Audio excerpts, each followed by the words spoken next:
वर्षभरापासून मनोज जरांगे पाटलांनी मराठा आरक्षणासाठी आंदोलन आणि उपोषण केलं। मात्र मनोज जरांगे पाटील आता आंदोलन मागे घेतील की अशी दबक्या आवाजामध्ये चर्चा सध्या सुरू झाली आहे। या चर्चेवरती मनोज जरांगे पाटलांनी आता मौन सोडल्याचं कळतंय। आरक्षण देण्यासंदर्भात सरकारने तारीख वाढवली किंवा नाही वाढवली तरी आम्ही आता आशा सोडली आहे। आरक्षण देत नाहीत, सगळे सोयऱ्याची अंमलबजावणी करत नाहीत असा हल्ला बोलत जरांगेंनी सरकारवर केलाय।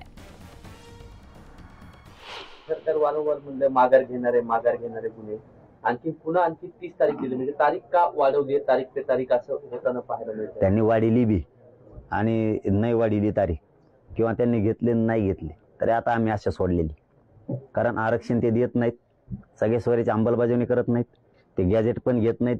ते धनगर बांधवाला 10 वर्षापूर्वी त्यांनी आश्वासन दिलं होतं पहिल्या कॅबिनेटमध्ये आरक्षण देऊ, त्यांना एसटीत येऊ देत नाहीत। कारण एसटीच्या आरक्षणाला बी धोका दाखवलेत आता अभियान, त्याच्यामुळं त्यांना येऊ देत नाहीत। ओबीसी आरक्षणाला धोका दाखवलेत, त्यांचे अभियान सुरू आहेत। ते देवेंद्र फडणवीसांनी दरेकरच्या माध्यमातून सुरू केलेले हे अभियान आहेत।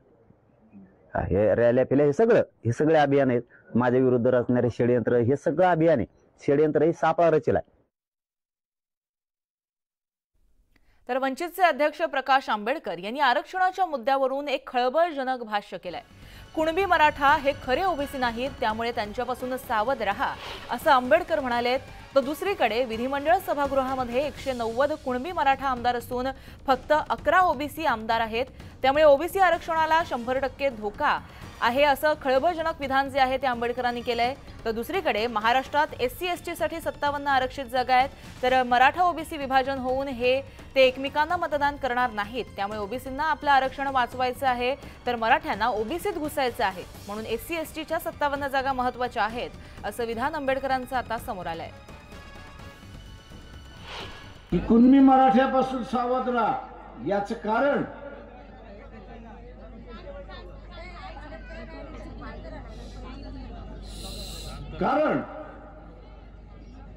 आत्ताचं जे सभागृह आहे यामध्ये 190 कुणबी मराठा समाजाचे आमदार आहेत।